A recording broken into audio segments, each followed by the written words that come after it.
Today I'm giving my long-term review as a professional commercial photographer of the Fuji GFX100s. This camera here is absolutely amazing at certain things and absolutely sucks at others. We're going to go through all of that, and we're going to have a look at my laptop over here at some ad campaigns we've shot with it, comparing it to ad campaigns shot with better cameras and worse cameras, so you can sort of get a feel as to whether this is for you. Now, the first thing to say is, secondhand in the UK at the moment, you can get these like pretty consistently under £3,000. There's not really an alternative to this. This is a medium format 16-bit camera. Those two things matter for certain people doing certain things. It is a big old sensor. It's got a lot of real estate. It's not Hasselblad 645, it's not Phase 1 645, but it's pretty close. It is pretty close. It's bigger than full frame, and it has 16-bit color. If you're sitting there going, I don't need 16-bit color, you don't. If you're sitting there going, I've got to photograph a tomato on a red background with a gradient of light on it, why do I keep getting chunky blocky stuff in post-production? This be for you. Now, let's talk about the negatives of this camera first before we go over why it's good. The negatives of this camera can pretty much be summed up by the fact that whoever designed the menu system hates photographers. I've shot with every brand of camera. As a commercial photographer, often we don't get our own cameras. We turn up on set and the production company and the rental house sort it all out. I get handed a Sony, a Nikon, a Canon, whatever it may be. I can always just about work them out. Sony's a bit tricky, Canon's really easy, Nikon not so bad. This, however, it looks like something designed in the 90s. It's horrific. Getting this camera to do what you want it to do, it took me ages. Getting it to tether correctly to capture one. The industry standard software was a nightmare. I had to phone LS Digi up and be like, mate, I can't get it to work. And there's so many things that have to be just so in order for it to work. It may have changed now, there may be better communication now with updates, but at that point, it was hellish. I dread the day that I have to do a factory reset on this because I'll have to find all the settings again. Also, the camera comes with a battery, but no charger, which caught me off guard because this is not a standard battery. This is not like an LPE6. This is some proprietary thing from Fuji. So I had to go and buy a couple of chargers and loads more batteries. That's fine, but just include the charger with the camera and increase the price a bit, like, that's by the by. So the camera itself. The menu system sucks, but the physical buttons are really good. So the LCD screen on the top, the way you turn it off and it keeps your settings there, you'll notice mine's at 125th of a second with the X next to it, that's the sync speed. Obviously not as good as a phase, but no leaf shutter, so there we go. So that shutter speed never changes, 100 ISO never changes, and the aperture f10 to 16 for my work because I shoot adverts and that's what they tend to be like. The buttons are nice, the dials work well, it's all great. I came from the 5DSR system. This is not the build quality of a 5DSR. This is much more the build quality of a studio camera. And although the 5DSR was touted as a studio camera, it was the 5D Mark III body, basically, with a better sensor in it and a better processor. This is literally a studio camera. The flippy out screen thing sucks. Like, I can never work out whether I'm about to snap it or whether it should actually go that way. Oh, sometimes it goes up, sometimes it doesn't. It's a bit of a pain in the arse. But generally speaking, I can't complain too much about the build quality because it sits in the studio. Menu system, tethering, horrific. Got it dialed in now, though we don't have any issues, it always tethers. Actually, so much so that we recently shot with the Canon, we couldn't get the Canon to tether, and that's been bomb-proof for its entire used career. I'm probably going to have this camera in my studio for the next 8 years. That's probably the lifespan of this camera. Because of what I shoot, there's not really going to be an upgrade that makes it worthwhile. Unless somebody brings out a camera like this, and I will literally buy it straight away, brand new, not even secondhand, which doesn't have an electrical viewfinder. These things suck. It's not so bad for my still life work, which is where I make most of my money, because we use the bigger screen on the back or the live view on the computer. But for portrait work, I don't know how people do it. It's absolutely heinous. Compared to an optical viewfinder, felt like you get a Phase 1 out, and you've got a 645 viewfinder, beautiful. And then you go to this, it sucks. And then you downgrade to a Canon DSLR, beautiful. These just suck. That might be personal taste. If it doesn't bother you, it doesn't bother you. However, the image quality for stills is amazing. Now, for those who don't know, the stuff I shoot is for people like Mars, Pepsi, Johnson & Johnson's, Dolmio, Papa John's. I'm trying to think of any campaigns I've shot recently. That sort of thing. They're quite big, either national or global usage campaigns. This camera here works for a lot of them, but we don't use it for all. If it's a huge campaign and this can't do something, we rent a phase. If it's a high volume campaign, which we'll get to in a bit, we'll use a Canon camera because the files are too big from this. And as you're about to see, as beautiful as the image quality from this is, there are other options out there. Let's dive into the computer because I want to show you some work because I think that's what really matters here. We've talked about the functionality, the usability. There's two ways that I use the camera. We're going to look at these images. I'm going to get a bit of B-roll to play here because some of you won't be aware of what these things look like. The two ways we use this are we either use the Fuji 45-100 zoom lens. I did borrow all the primes. I tested all the primes. They're marginally better, but you can't see the difference in print. So we stick with the zoom. And then we use it on my Cambo Actus MV, which is a view camera for still life work. It's what still life photographers use. And that has Secor lenses in front of it. That's what we use for a lot of this stuff. So this first shot here, this is shot with the Fuji on the Cambo. As we just zoom in here, what you're gonna see is it is too sharp for its own damn good. The detail, the colors, the whole thing. So what we're gonna do here is look at this first image. This is a prime example of when 16-bit color really does matter. We've got orange, red, pink, and red. Having these, you just need more colors to choose from in post. We've got the gradients here. But this is a great example. This here really shows what can be done with this camera. It's beautiful, it's high resolution, it's crisp and sharp. As we zoom into 100%, you can see there is, I mean, you're looking at a screen recording, but take my word for it, there's more detail than you need. There's dynamic range for days. We've got beautiful gradients of colors. We've got great tones. It's a nice image. It does the job. You can't complain at all with what it's done there. Likewise here, just a nice little pour shot. It's picking out all the specularities. We're still loading. There we go. Now we've got, you see the issue here. Now I am running a massive render in the background whilst doing this, so it's not going to load as fast as it would, but these images are big. This is just a JPEG. By the time we've gone into something like a PSB, and also note, PSD files are now a thing of the past because these files are so darn big, it's a PSB for life. But it's great, and again, green on green on green, and this is very trendy at the moment, the sort of monochromatic images where you have all the same color, the subject, the propage, the background. The 16-bit TIFF really matters. So these are great, sharp images. What I want to show you now, though, is a campaign we shot with this camera and with the 5DSR.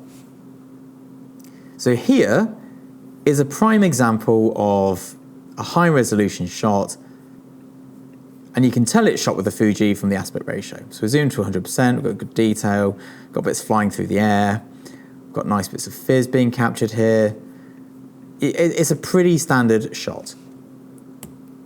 Here we have same client, different shoot, 5DSR. Same lens. Here's what's interesting, same lens.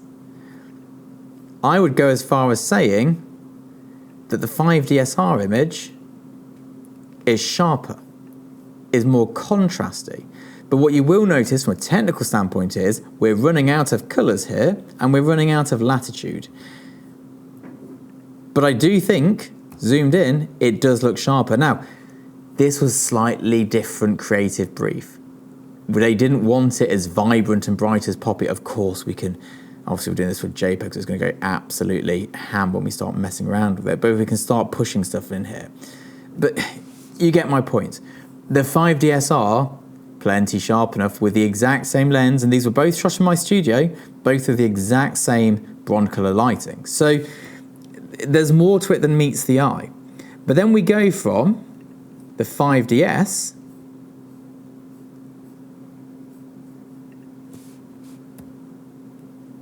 with my Cambo setup and the very good lenses, look at that at 100%, to the 5D Mark II for this advert we shot.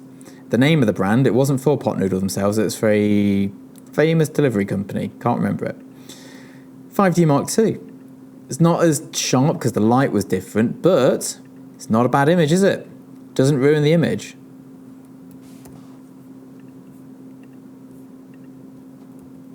So now let's take this shot here, 5D Mark II. This is for an ad campaign we shot years ago. 5DSR. I would go as far as saying that the 5DSR is almost as good as anything else. I'm going to open up a couple of images here. This is a very heavy crop from a Phase 1 GFX. GFX? No. This is a very heavy crop from a Phase 1 150 megapixel sensor, bronze color lighting. Looks pretty good. If we just zoom in here, as you imagine this is what it is, this is the GFX.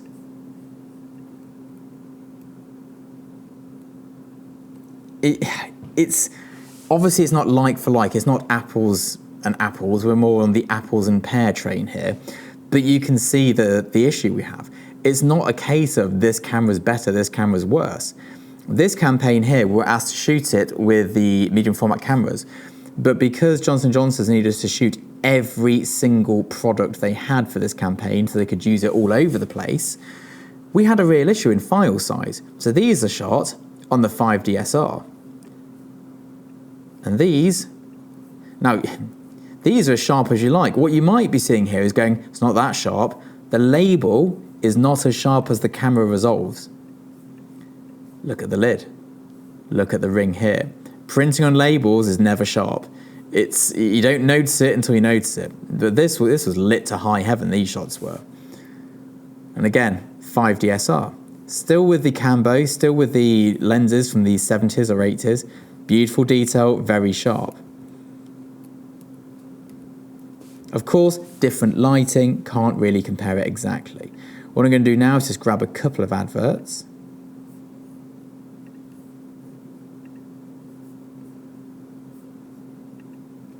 So if we just look through these adverts here, this obviously is print and it's not high resolution here, but that's what it actually looks like. It's a Papa John's advert. I don't know what I shot it on. I couldn't tell you because it was so many years ago. Probably the 5D Mark II, but it was a good advert. Phase 1, 150 megapixels and as much bronze. I think we used like 10 bronze color packs. Canon 5DSR. Looks pretty good. All the way zoomed in. 5DSR. 5DSR. 5DSR. You probably would say that this is better image quality, but it's better lighting. This is not as good lighting because there wasn't as much budget or time. This is shot on a 5D Mark II with average lighting. It's probably photo lighting, but not their top modifiers and top lights.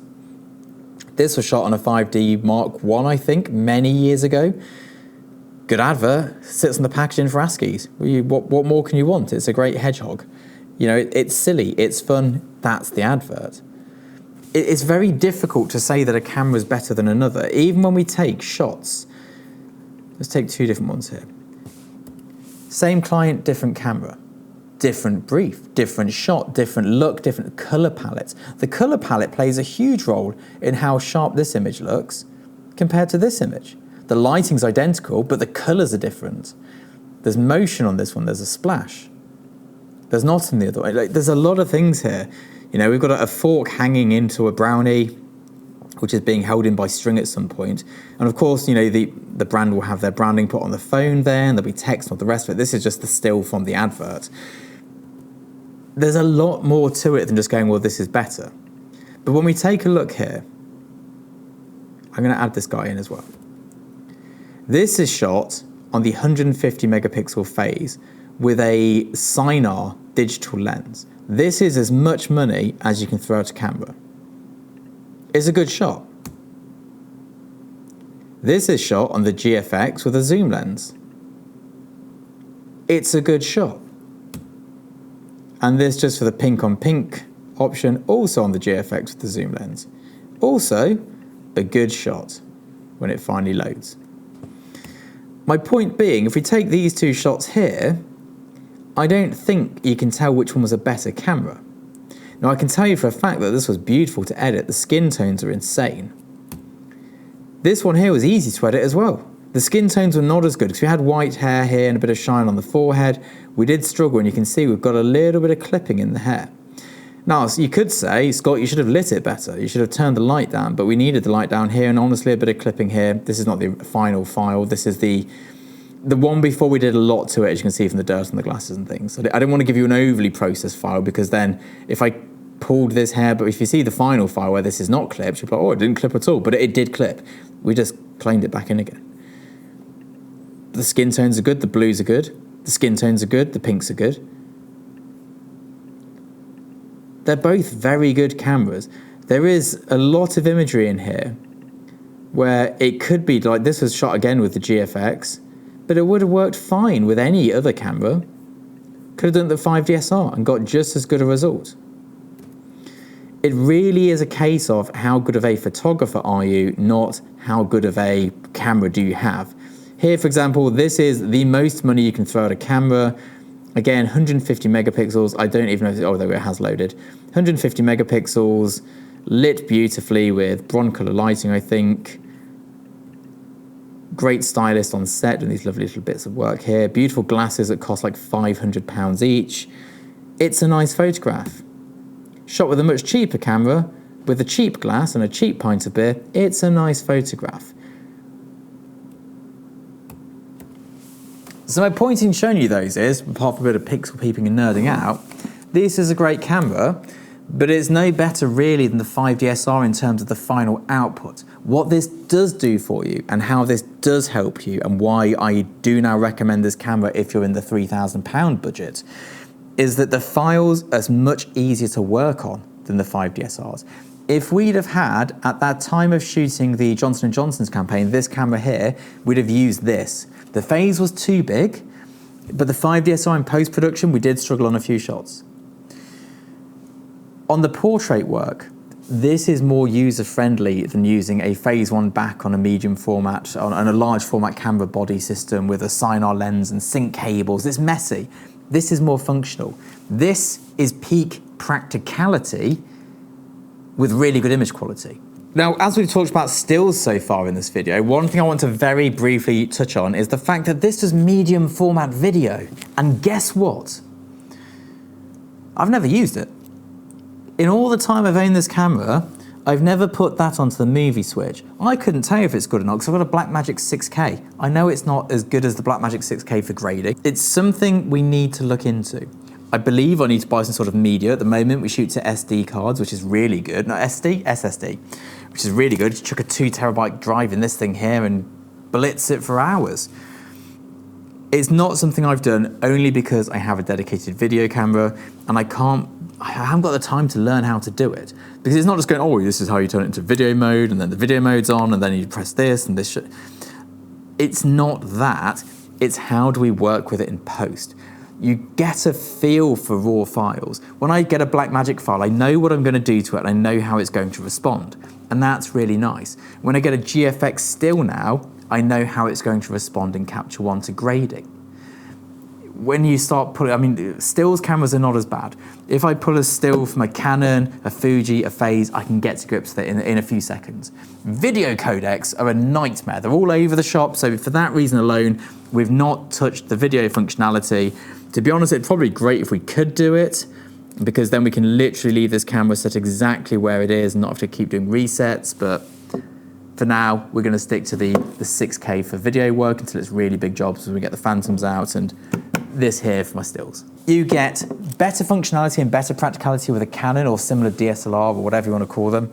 They're really practical. This loses some practicality but gains a lot of image quality. A Phase 1 loses a whole heap of practicality but gains a whole heap of functionality. It's the right tool for the right job. For the work I do today, this is my daily driver. This is what we'll be using day in, day out because of its great image quality, because of its 16-bit files, because of its 100 megapixels, and therefore the ease in post-production. Yesterday, I shot a very small campaign and they needed a lot of shots. I shot it on the 5DSR with a 24-105. That was the right tool for the job. We have a big shoot coming up. We'll be on a Phase 1 because that's the right tool for the job. Daily driver, $3,000. I cannot think, and let me know in the comments below if you can, of a better option than this.